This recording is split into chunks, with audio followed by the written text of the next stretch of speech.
అతిపెద్ద షాపింగ్ ప్రపంచం సిఎంఆర్ మన మచిలీపట్నంలో ప్రముఖ సినీ తారలే నవంబర్ 20న గొప్ప ప్రారంభం. నమస్తే, నేను Keshav. Welcome to Suman TV.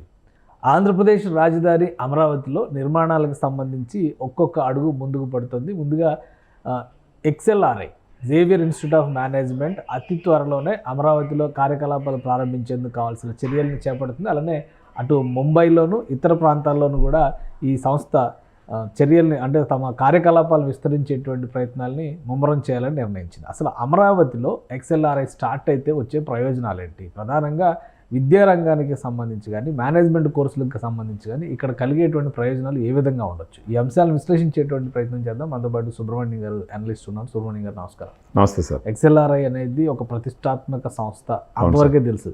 తర్వాత ఏంటి మేనేజ్మెంట్లో కానీ ఈ సంస్థ రావడం వలన అమరావతిలో ప్రధానంగా రాజధాని నిర్మాణంలో చాలా సంస్థలకి భూములు కేటాయించారు. XLRI అన్నిటికంటే ముందుగా చొరవ చూపిస్తోంది, ఇక్కడ నిర్మాణాలు పూర్తి చేసేటువంటి ఆలోచనతో ఉంది అనేది సమాచారం. ఏంటి దీని సారాంశం? ఇప్పుడు మీరు ఇండియాలో చూసినారంటే సార్, మేనేజ్మెంట్ ఇన్స్టిట్యూషన్స్లో మనకు అందరికీ తెలిసింది IIMs, Indian institute of management, Ahmedabad, Bengaluru, ఇవన్నీ చెప్తుంటారు. వాటన్నిటికన్నా ముందర కూడా ఈ జేవియర్ స్కూల్ ఆఫ్ మేనేజ్మెంట్ 1949లో స్టార్ట్ చేసినారు సార్. ఓకే.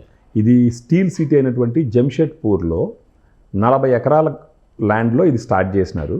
ఇప్పుడు దాని ర్యాంకింగ్ చూసినారు అనుకోండి, బిజినెస్ మేనేజ్మెంట్ స్కూల్స్లో NIRF వచ్చేసి 9th ర్యాంక్ ఇచ్చింది, అవుట్లుక్ ఆఫ్ ఇండియా వచ్చేసి 1st ర్యాంక్ ఇచ్చింది సార్. ఓకే. వీళ్ళ మేజర్ ఇది ఏంటి అంటే ఫ్యూచర్ లీడర్స్ని డెవలప్ చేయడం, ఆ కంట్రీ ఎకానమీని మార్చడం అన్నది వీళ్ళ మెయిన్ అజెండా సార్. వీళ్ళు చాలా సంవత్సరాల పాటు ఒకే ఇన్స్టిట్యూట్తో ఆపరేట్ చేసినారు. 2020లో సెకండ్ ఇన్స్టిట్యూట్ ఢిల్లీలో పెట్టడం జరిగింది. అటువంటి ఆలోచన ఉన్నటువంటి ఒక ఇన్స్టిట్యూట్ ఇది. దీంట్లో మీరు ప్లేస్మెంట్స్ చూసిన 1949లో స్టార్ట్ అయితే 2020 వరకు ఒకటే ఇన్స్టిట్యూట్, అది కూడా జంషెడ్పూర్లో ఉండింది. ఆ తర్వాత 2020లో ఢిల్లీలో ఒక ఇన్స్టిట్యూట్, అది ఒక 36 ఎకరాల విస్తీర్ణంలో పెట్టడం జరిగింది. ఇప్పుడు ముఖ్యంగా మీరు దాంట్లో చదివి బయట వచ్చిన వాళ్ళ జీతభత్యాలు ఎలా ఉంటాయి అని ఒకసారి ఆలోచించినప్పుడు, ఈ జంషెడ్పూర్లో ఉండే మెయిన్ బ్రాంచ్లో మీరు చూసినారంటే ఈ ఇయర్ క్యాంపస్ ప్లేస్మెంట్స్లో మీరు చూసినారంటే హయ్యెస్ట్ ప్యాకేజ్ వచ్చేసి 53.53 lakhs సార్, హయ్యెస్ట్ ప్యాకేజ్ 2024లో. ఇప్పుడు టాప్ 10 స్టూడెంట్స్కి మీరు చూసినారంటే around 47 lakhs per annum package, 47 లక్షలు సంవత్సరానికి శాలరీ.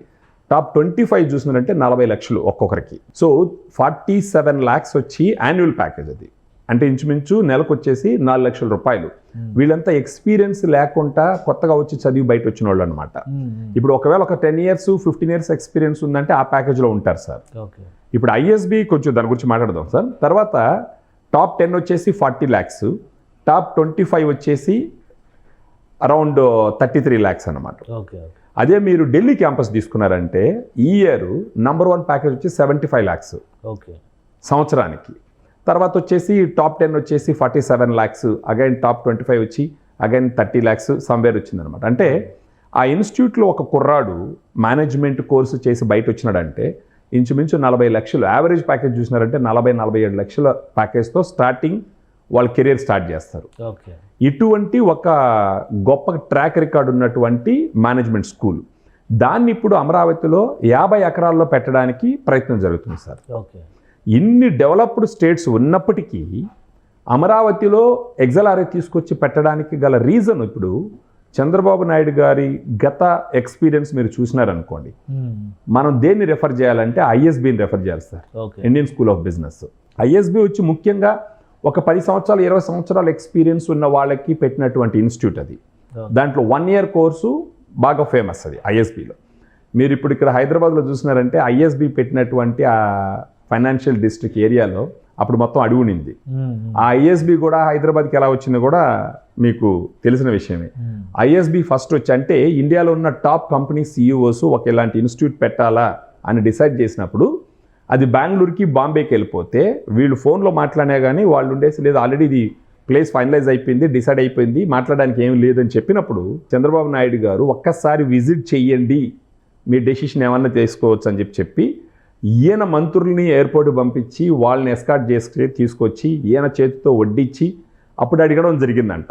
అంటే మీకు ఇప్పుడు బాంబేలో కానీ బెంగళూరులో కానీ పెట్టడానికి మీకు ఇచ్చినటువంటి ఫెసిలిటీస్ ఏంటి అని అంటే వాళ్ళు మాకు ల్యాండ్ ఇచ్చినారు, ఇది ఇచ్చినారు అని చెప్పినప్పుడు ప్లస్ ఒకటేసుకొని ఇక్కడ రండి అని చెప్పడం ద్వారా ఆల్రెడీ ఫైనలైజ్ అయిపోయినటువంటి ఇన్స్టిట్యూట్ హైదరాబాద్ రావడం జరిగింది. అక్కడ ISB పెట్టిన తర్వాత ఇప్పుడు ఆ ఫైనాన్షియల్ డిస్ట్రిక్ట్ ఆ చుట్టుపక్కల మొత్తం డెవలప్ అయింది. ఇప్పుడు ఎవరు కూడా ISB నుంచి బయట వచ్చినారంటే కోట్లలో ప్యాకేజ్ ఉంటుంది వాళ్ళది, కనీసం 50 లక్షలు 60 లక్షలు కోట్లలో ప్యాకేజ్ ఉంటుంది. ఇప్పుడు అది 20 సంవత్సరాలు కూడా పూర్తి చేసుకునింది. ఇప్పుడు అదే విధంగా అమరావతిలో కూడా ఒక నాలెడ్జ్ సిటీ అనుకొని అక్కడ Vellore institute of technology, Amrita institute, దాంతోపాటు ఇప్పుడు XLRA తీసుకొచ్చినారంటే ఖచ్చితంగా దాంట్లో వచ్చి చదివి దాంట్లో నుంచి బయట వచ్చినారంటే వాళ్ళు వచ్చి ఎన్నో వ్యాపార సంస్థల్లో జాయిన్ అయ్యి ఆ వ్యాపారాన్ని ముందరికి తీసుకొని పోవడం ద్వారా ఎకానమిక్ కంట్రిబ్యూషన్ జరుగుతుంది. వీళ్ళందరూ అక్కడికి రావడం ద్వారా అక్కడ జాబ్స్ వస్తాయి, అక్కడ అన్ని రకాలుగా అభివృద్ధి అయ్యేదానికి అవకాశాలు ఉన్నాయి. అదే ఫస్ట్ ఫేజ్లోనే 5,000 మంది స్టూడెంట్స్తో ఈ ఇన్స్టిట్యూట్ రన్ చేయాలని ఒక ప్రణాళికను సిద్ధం చేసుకున్నారు అన్నారు. ఇంకోటి ముంబైలో కూడా ఇది విస్తరణ ప్రణాళికని XLRA ప్లాన్లో ఉందండి సార్. అది యాక్చువల్గా వాళ్ళు ఇన్ని రోజులు ఎక్స్పాండ్ చేయలేదు. 2020లో ఫస్ట్ టైం ఢిల్లీకి రావడం జరిగింది. తర్వాత అప్పుడు 2019లోనే చంద్రబాబు నాయుడు గారు 14-19లో ఉన్నప్పుడు ఆల్రెడీ అప్పుడు డిస్కషన్ జరిగింది సార్. ఒకవేళ అప్పుడు పనులు జరుగుంటే కనుక ల్యాండ్ అలాట్మెంట్ కూడా అప్పుడు జరిగింది. ల్యాండ్ అలాట్మెంట్ కూడా జరిగింది. ఢిల్లీ కంటే ముందర అమరావతి అయి ఉండేది. కరెక్ట్. అంటే ఇప్పుడు మీరు అక్కడ చూడాల్సిన పాయింట్ ఏంటంటే 1949లో స్టార్ట్ అయినటువంటి XLRA చంద్రబాబు నాయుడు గారు అప్రోచ్ అయ్యేంత వరకు వాళ్ళు బయట వాళ్ళ బ్రాంచ్ పెట్టాలన్న ఆలోచనే రాలేదు వాళ్ళకి. 2014-19 మధ్యలో వీళ్ళు అప్రోచ్ అయ్యి వాళ్ళని కన్విన్స్ చేసి ఆల్రెడీ ఒప్పించినారు. వాళ్ళు రావడం కూడా జరిగింది, వాళ్ళకి ల్యాండ్ అలాట్మెంట్ కూడా జరిగింది. తర్వాత ప్రభుత్వం మారడం ద్వారా అమరావతి లేదన్న ఒక డిస్కషన్ జరిగినందువల్ల వాళ్ళు సైలెంట్ అయిపోయినారు. తర్వాత మళ్ళీ కూటమి ప్రభుత్వం వచ్చిన తర్వాత ఫస్ట్ వాళ్ళు టేకప్ చేసింది జూలై నెలలోనే. ఫస్ట్ వాళ్ళు టేకప్ చేసిందే వచ్చి XLRAని మళ్ళీ తీసుకురావాలని చెప్పేసి 250 కోట్ల పెట్టుబడితో ఈ క్యాంపస్ స్టార్ట్ అవుతుంది సార్. సో అలాంటి ఒక మంచి ఇన్స్టిట్యూట్ తీసుకొచ్చి అక్కడ పెట్టడం ద్వారా, అది కాకుండా 75 సంవత్సరాల అనుభవం ఉన్నటువంటి XLRA, 75 సంవత్సరాల IIMస్కి ముందర నుంచి ఉన్న ఇన్స్టిట్యూట్ ఇది.